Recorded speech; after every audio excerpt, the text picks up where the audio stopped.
ሪታ ልብ አንጠልጣይ የህይወት ታሪክ ክፍል 1 ተራኪ ረዚቃ መሐመድ።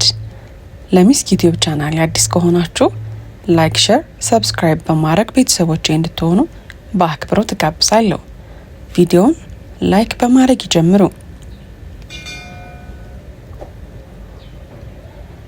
ሰላም፣ ሪታ ነኝ። የምኖረው ከሙሉ ቤተሰቦቼ ጋር ነው። የህይወቴን ከግማሽ በላይ ያደግኩት ከአያቴ ጋር ነው። አያቶቼ እንደሚባለው አቅብጣ ሳይሆን ከትምህርት በላይ ስለ ክብርና ስርዓትን አሳይቶን ያሳደጉኝ። እንደውም ቤት ስመለስ ነው እናቴ ላይ እየቀበጥኩ ያደግኩት። በትምህርት ቀልድ የለም። መቼም በደንብ ነው የተማርኩት፣ ግን ግቢ የመግባት ፍላጎት ስላልነበረኝ ከታላቅ ወንድሜ ብሩኬ ጋር አንድ ላይ ሆነን የልብስ መሸጫ ቡቲክ ከፍተን ጎን ለጎን የዲኮር ኮርስ እየተማርኩ ነው። አባቴ ዳግማዊ ይባላል። በስራው ቀልድ አያውቅም።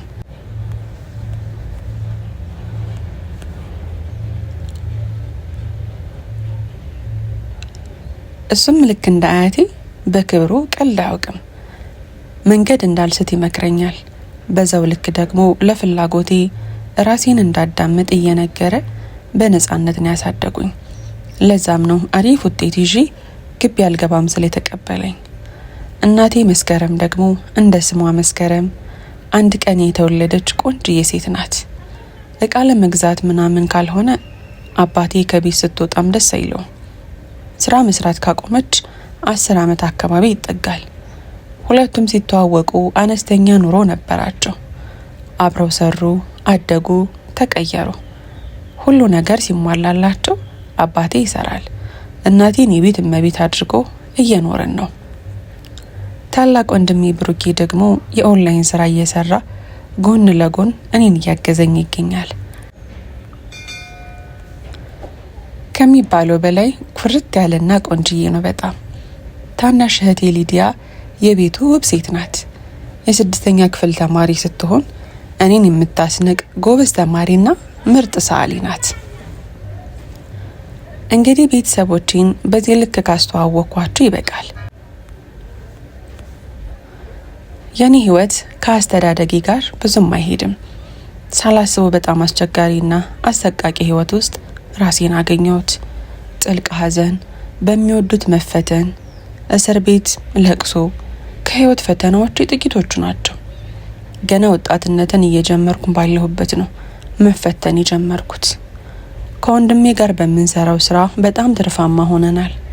የሴት፣ የወንድ፣ የህፃን፣ የአዋቂ በአጠቃላይ ሁሉን አዘል ስለሆነ አሪፍ ቦታ ስለነበረ አሪፍ እየሰራን ነው። ሱቃችን የማይመጣ የለም። እንግዲህ ብዙ አይነት ሰው ይመጣል። እኔና ወንድሜ የምንለያየው በ2 ዓመት ከ5 ወር ብቻ ነው። እሱ አሪፍ ቁመት የተላበሰ ቆንጆና ረዘም ያለ ልጅ ነው። እኔ ደግሞ መካከለኛ አቋም ላይ የሚገኝ አጠር ያልኩ ልጅ ነኝ። አብዛኞቹ ከምለው ሁሉም ማለት በሚቻልበት ሁኔታ ባልና ሚስት ወይም ፍቅረኛሞች ሆነን አንድ ላይ የምንሰራን የሚመስላቸው። ከሚመጡ ደንበኞች ወጣት ሴቶች 80% የሚሆኑት ወንድሜን ተመኝተውት ነው የሚሄዱት። ነገር ግን እኔን ያዩኝና ለመጠየቅ አይደፍሩም። ዝም ብለው ተመኝተው ይሄዳሉ። አንዳንዶችም በየሳምንቱ ሱቅ እየመጡ አይተውት ጠይቀው ይሄዳሉ። እሱ ከሆነ የሚሸጠው ይገዛሉ። ለዛም ነው ወንድሜ ቢዝነስ ነው የምለው። እሱን የሚፈልጉትን ሴቶች አይቼ እንዴት ነው ሰውን በእይታ ብቻ የሚፈቀረው? ቆያማቸዋል እንዴ እያልኩኝ ፈርድ ነበር። አትፍረድ የሚለውን ቃል ረስቼ የሚወዱ ሴቶች በርካታ የፍቅር መግለጫ ወረቀቶች ሲሰጡት ያማቸዋል እንዴ ሲያስጠሉ ይል ነበር። አይደርስ መስሎኝ ከዛው ከኛ ሱቅ የሚያምረውን እያሉ አስመርጠውት ገዝተው በቀጣዩ ቀን ስጦታ ሲሰጡት ይገርመኛል፣ እስቃለሁ። ያማቸዋል እንዴ? ለክብራቸው ትንሽ እንኳን አይጨነቁም? ሴት አይደሉ እንዴ? ምን አይነት ፍቅር ነው እያልኩኝ እናደድ ነበር ሳላውቅ። ወንድሜም አትፍረጂ፣ ተይ አንቺ ምን አይነት ሰው እንደምታፈቅሪ እኮ አይታወቅም ሲለኝ፣ አራት አቀኝም እኔ መርጬ አማርጬ እንዳንተ ቆንጆ እንደ አባቴ ኮራ ያለ ሰውን የማፈቅረው ፍቅር እውር ነው ብለህ እንዳትጃጃል ብቻ እያልኩኝ አፌዝ ነበር። ከዛ ግን የመጀመሪያ ፈተናዬን በአንድ የተረገመች ቀን ሀብዬ ጀመርኩት። እንግዲህ በአንድ አስጠሊ ቀን ሀገር ሰላም ብዬ ከወንድሜ ጋር ሱቅ ስንሰራ ቆይተን ወደ ዲኮር ክላስ ፏ ብዬ ሄድኩኝ። እዛ ስደርስ ገና አልተጀመረም ነበርና ከምደበር ብዬ ጥግ ደረጃው ላይ ቁጭ ብዬ በቴክስት ከወንድሜ ጋር የተሰዳደብኩኝ፣ ጎን ለጎን ደግሞ ስልኬ ላይ አዳዲስ የልብስ ፋሽኖችን እያየው ነበር። ወንድሜ አስቂኝ ቴክስት እየላከ ስለነበር አነበብኩትና ብቻዬን እየሳቅኩ ቀና ስል አይን ላይን ተገጣጠምን። ከማን ጋር አትሉ? ከሱ ጋር።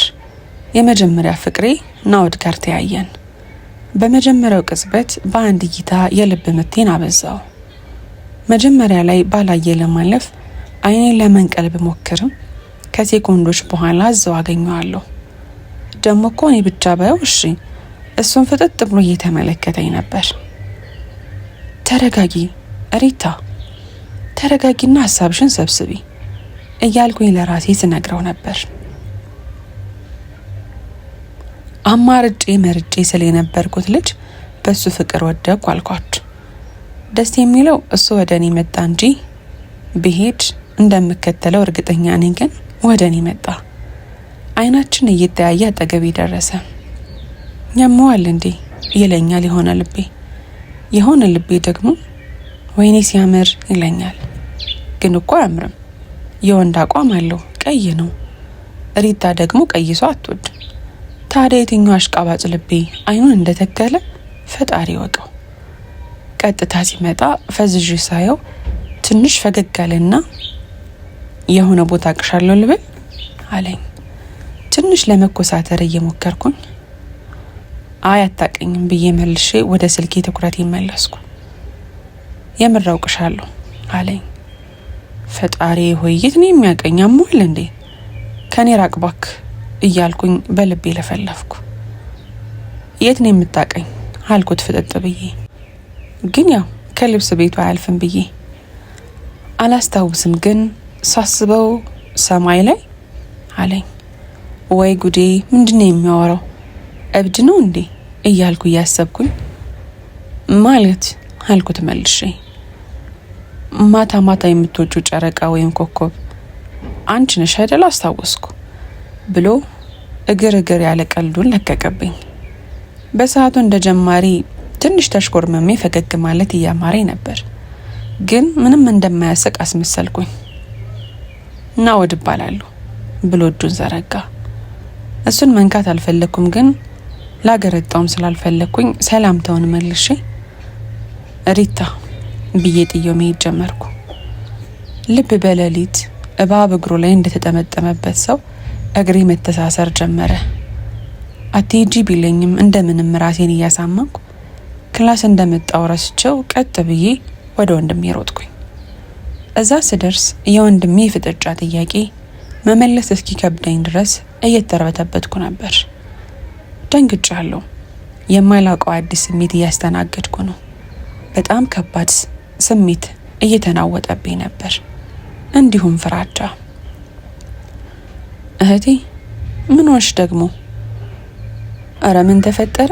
የሚሉ ተከታተሉ ጥያቄዎችን አዘነበብኝ። እኔ ለአንዳቸውም ለመመለስ ዝግጁ አይደለሁም። ዝም ብዬ አየሁት። ከዛ የራሴ መደናገጥና የሚታይብኝን ስሜት ደግሞ አስደነገጠኝ። ከወንድሜ ጋር እየተፋጠጠን እያለ ከኋላ እጅ ትከሻዬ ላይ አረፍ ሲል ክው ብዬ ዞርኩኝ።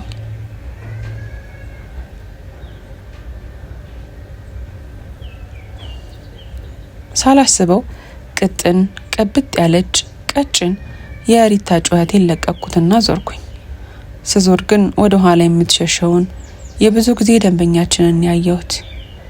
ወንድሜ ደንግጦ ወደ እኔ ሲቀርብ እሷ ደንግጣ ከኔ ስትሸሽ መሀል ላይ የኔ እጆቼን አፌ ላይ ይዤ ቀረሁ።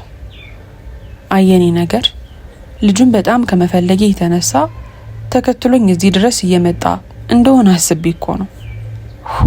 ምን ጉድ ነኝ! ምን ሆነሻል እህቴ?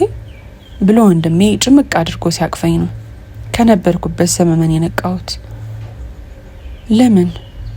ለምን ያን ያህል እንዳጋነንኩት በዛ ልክ መደንገጤ ለኔ ለራሱ አልገባኝም።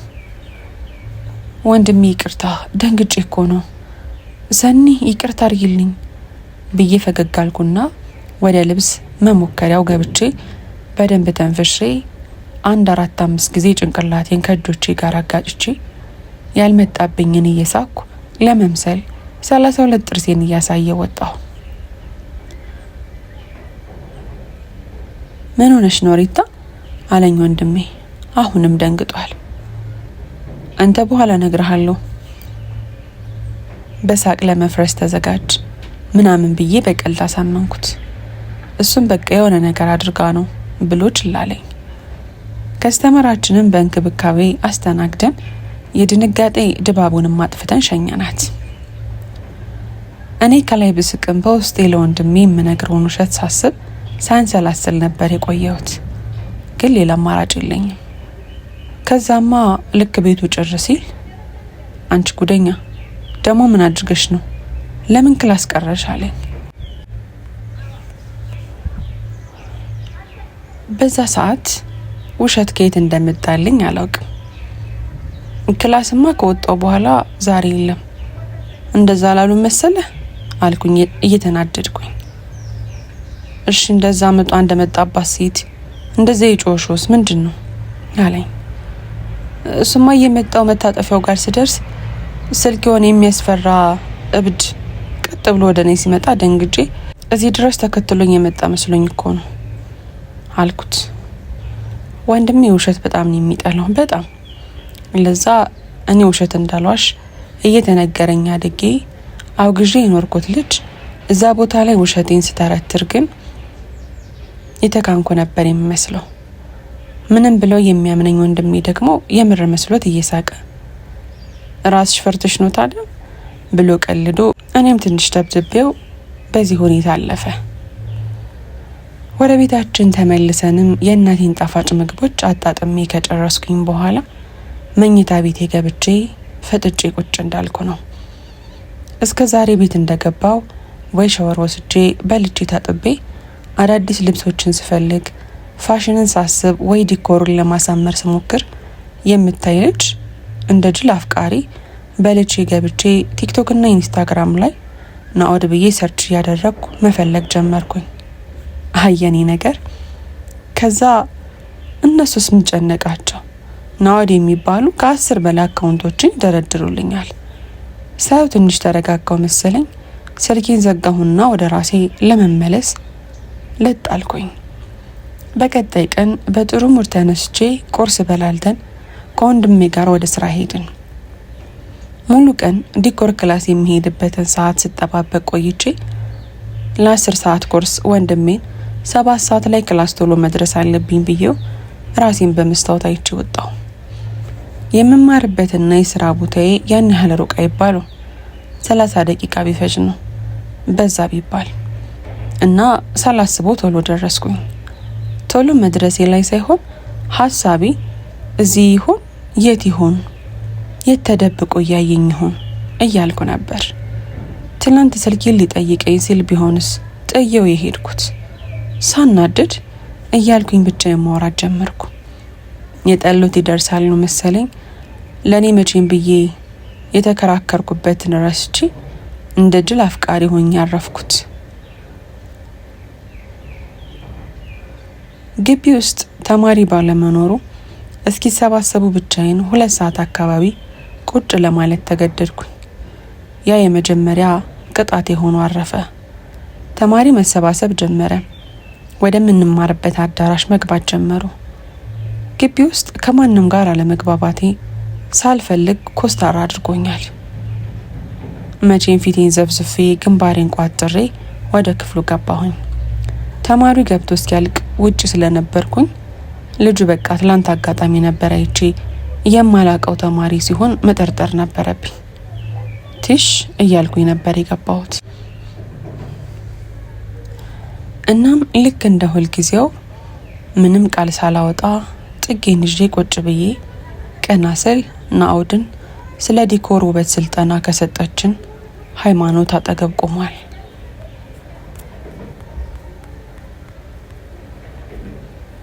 ክው ነው ያልኩት። ትልቁ ችግሬ ደግሞ ስሜቴን መደበቅ አልችልም። ደስታ፣ ድንጋጤ፣ ሐዘን፣ ፍቅር፣ ሁሉም ስሜት ፊቴ ላይ ጎልቶ ነው የሚወጣው። ድንጋጤን ያስተዋለው ናኦድም ፈገግ አለ።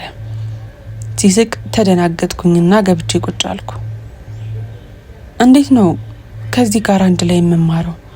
በዛ ላይ ዲኮር ትብብር የሚጠይቅ። ልቤ ብዙ ያወራል፣ ግን እኮ ከደቂቃዎች በፊት አጥብቆ ሲፈልገው ነበር። አየኔ ነገር ከሱ የሚብሰው ደግሞ እኔ እንዴት አብሬው ልማር ነው እያልኩኝ ስጨነቅ ሃይሚ ያንን ፈገግታዋን እየለገሰች እሺ እንግዲህ ያለፈው ክላስ ላይ ተነጋግረናልና ዛሬ መጣሁት አዲስ አስተማሪያችሁን ላስተዋውቃችሁ ነው። ናኦድ ይባላል። በእድሜ ከእናንተ ባይርቅም በጣም ጎበዝና የተሳካለት ሰው ነው። እድለኛ ናችሁ እሱ ስለደረሳችሁ ብላን አረፈች። ጥርሴ መሳቅ አማረው። ፈገግታ እንደተናነቀው ሰው አፌ መንቀጥቀጥ ጀመረ። ከደቂቃዎች በፊት ሲያማረር የነበረው ልቤ አሁን ግራ ተጋብቷል። ሃይሚ ቀጥላለች። ከኔ ጋር የነበረን ጊዜ አብቅቷል ብዬ እንዳልከፋ የሚያደርገኝ ከኔ የተሻለ ሰው ስለሰጧችሁ ነው። እሷ ታወራለች፣ እሱ እኔን ያያል። የኔ አይኖች ከሱ ጋር ላለመጋጨት ይማተራሉ። ከደቂቃዎች በኋላ ንግግሯን ጨርሳ ከመድረክ ወረደች። ተማሪው ሞቅ አድርጎ አጨብጭቦ ሸኟት። እኔና እሱ ግን እንፋጠጣለን።